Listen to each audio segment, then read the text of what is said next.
Jika ditanyakan keberadaan Allah, seringkali dijawab bahwa Allah di atas, padahal semua maklum bahwa Allah tak bertempat. Lantas bagaimana dengan Isra Mi'raj Nabi? Bukankah Nabi Muhammad ke atas langit untuk menemui Allah? Juga bagaimana dengan jawaban budak yang menyatakan di hadapan Nabi bahwa Allah di atas? Dan bukankah jika berdoa tangan-tangan dihadapkan ke atas, semua ini sudah cukup menjadi alasan bahwa Allah di atas? Benarkah pernyataan tersebut?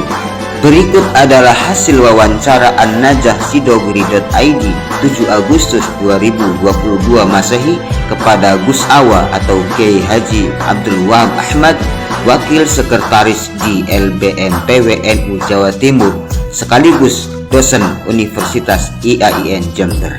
Sebenarnya di tafsir mengatakan Allah ada di atas itu ada berbagai makna. Kalau misalkan mengatakan Allah ada di atas itu dalam rangka mengagungkan Allah, menetapkan sifat al-ulu, maka tidak masalah.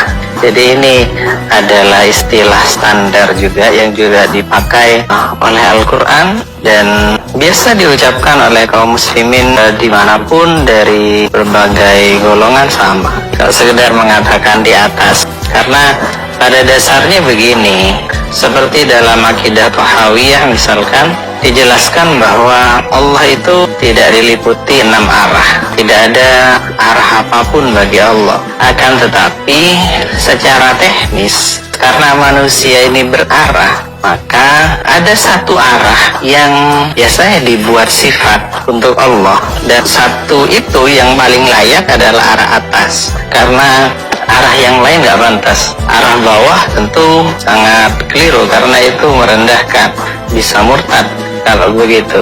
Kemudian arah depan, belakang, samping itu menandakan kesetaraan, nggak pantas. Tapi arah atas bisa menegaskan ulu.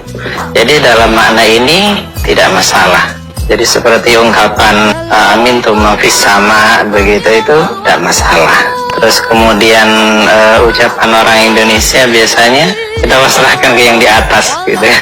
Itu tidak masalah. Kan tetapi ketika arah dimaksudkan sebagai menetapkan haiz, menetapkan ruang bagi Allah, ada jisim yang ada di arah tertentu, nah itu yang menyimpang dari akidah Ahlussunnah wal Jamaah.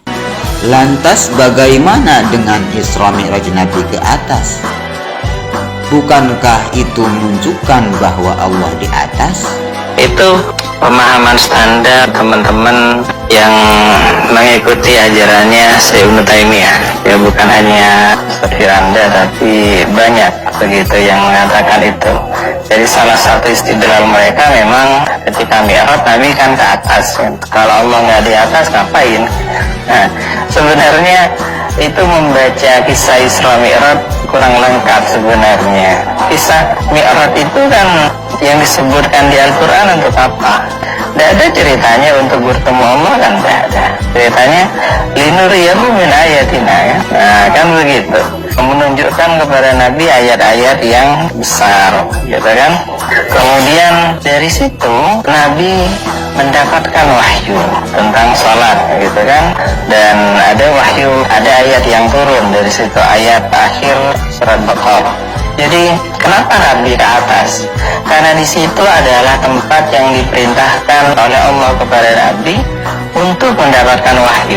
Jadi bukan tempat di mana Allah tinggal. Nah ini ada perbedaan yang sangat jauh antara dua makna ini. Jadi Allah itu berhak untuk menentukan tempat di mana nabinya mendapatkan wahyu. Ada yang diberi wahyu ketika orangnya masih di bumi, begitu kan? Ada yang diberi wahyu ketika di atas gunung, Nabi Musa, ya. Ya Nabi naik dulu, Nabi Musa naik dulu baru sampai atas mendapat wahyu.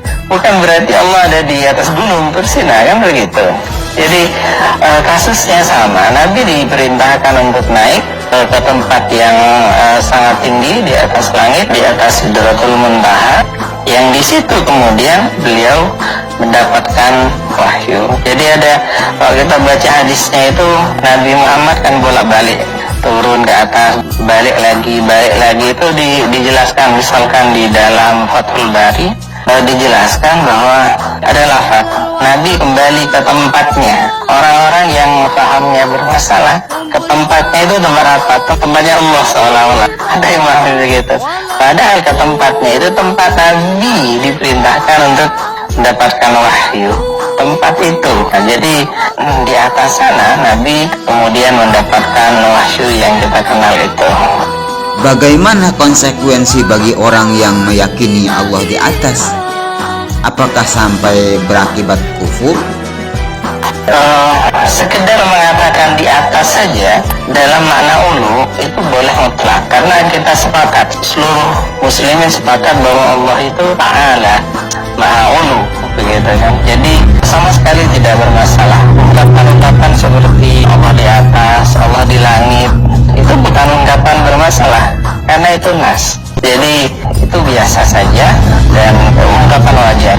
Yang tidak wajar adalah ketika itu dimaknai sebagai penetapan hais, ya, hais jasad dari Allah ataupun jismiyah, seolah-olah Allah itu menempati ruang, berada di satu lokasi tertentu, ya secara fisik kan.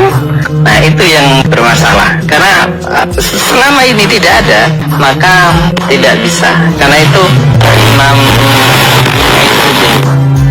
menjelaskan ada detail soal ini, bahwa musbitul jihah, ya, orang yang menetapkan jihah itu ketika ada sebagian ulama, memang ada sebagian ulama yang mengatakan itu bid'ah, memang ada, kita tidak bisa pungkiri sebagian ulama mengatakan itu tidak boleh kita menetapkan jihad. Tetapi Imam Izzuddin memperinci, lihat dulu, karena orang yang menetapkan jihad itu ketika ditanya lebih lanjut, enggak kok, mereka tidak memahami seperti itu. Tidak ada jismiyah, tidak ada kepikiran seperti itu, hanya sekedar memahami ulu saja, maka itu tidak masalah bagi beliau, tidak masalah, dimakfu. Apalagi orangnya memang tidak pernah mendapat pelajaran yang layak dalam bab ini, gitu kan, maka itu dimakfu.